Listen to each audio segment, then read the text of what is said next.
Good evening, everyone. If you don't know, you should know. My name is Ramesh Khan, and I am a filmmaker and a film critic, and we are reviewing season 2 of The Wire.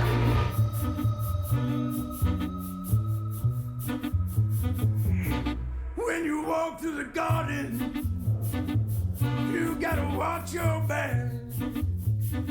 Well, I beg your pardon. At first glance, I said, whoa, what the hell happened there? Because this season starts off at the docks. It completely veers away from the setting it had established and worked really hard to establish, might I add, of the projects. I was so invested in the world of the projects, and the first few episodes of the show, of The Wire Season 2, they are completely away from the projects.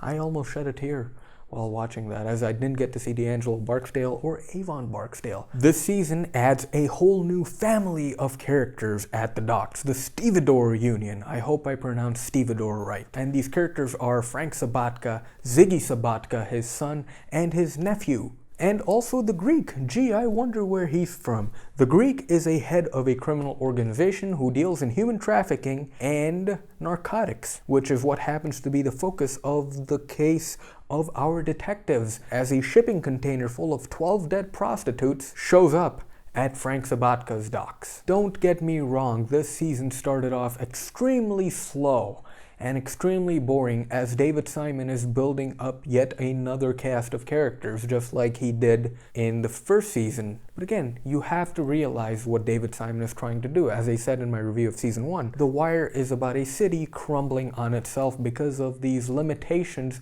of political statures and bureaucratic structures. So the Stevedore Union, the docks, are just another family that will suffer in the later seasons. It's incredible, and as he said, it's paced like a novel. But that doesn't mean it doesn't have a few missteps. Out of the three Sabatkas, Frank Sabatka's story is the best out of all of them, and the actor playing Frank Sabatka, I'm sorry I don't know his name, he is absolutely stunning. He is fun to watch. You believe him when he says that I want what's best for my union. His son, however, Ziggy, is a total piece of crap. I do not like him. No redeeming factors, no likability of him at all. And it's kind of predictable how he's gonna figure into the case that the team is running, but I do like how they kind of gave him an arc at the end. His arc is just beginning at the end of this season. But the cool parts still remain with the characters of the project. We get to see D'Angelo Barksdale and Avon Barksdale in jail.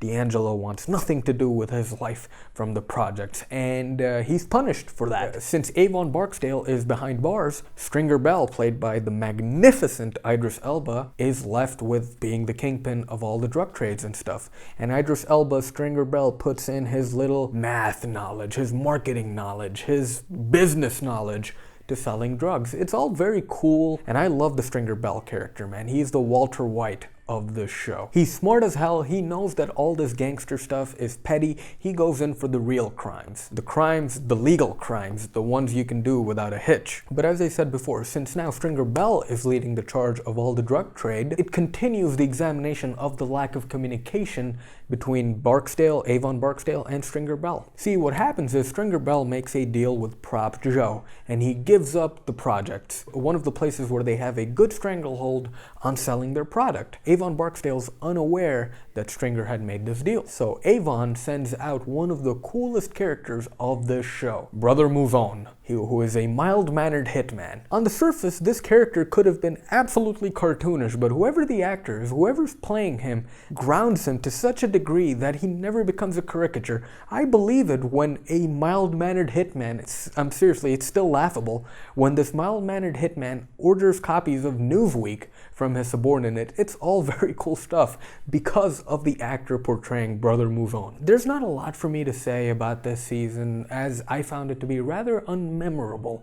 It succeeds in telling the bigger picture, but it fails at telling the smaller picture, which was season 2. It does have some really cool characters in Brother Mouzon, and the Greek, who will no doubt play a bigger part in the future of The Wire. But again, the choice of focusing on the docks is not as entertaining as the projects. There was so much turmoil within the projects also. Remember that moment when Bodhi and Poot shoot Michael B. Jordan's character? We don't have any of that, as Ziggy's character, who is the main focus, who is supposed to be the downfall of the Doc storyline, and he causes all the bad stuff to happen to the stevedore union is kinda away from the docks for the most part, and Ziggy's not that likable of a character, unlike Michael B. Jordan was. So all in all, 4 out of 5 for season 2 of The Wire. I'm excited for season 3, but this was kind of a roadblock in The Wire. Anyway, people, thank you for watching. Hit that subscribe button if you like this video. Hit that subscribe button if you like my review. Hit that subscribe button if you like The Wire. Thank you for watching, and remember to love yourselves.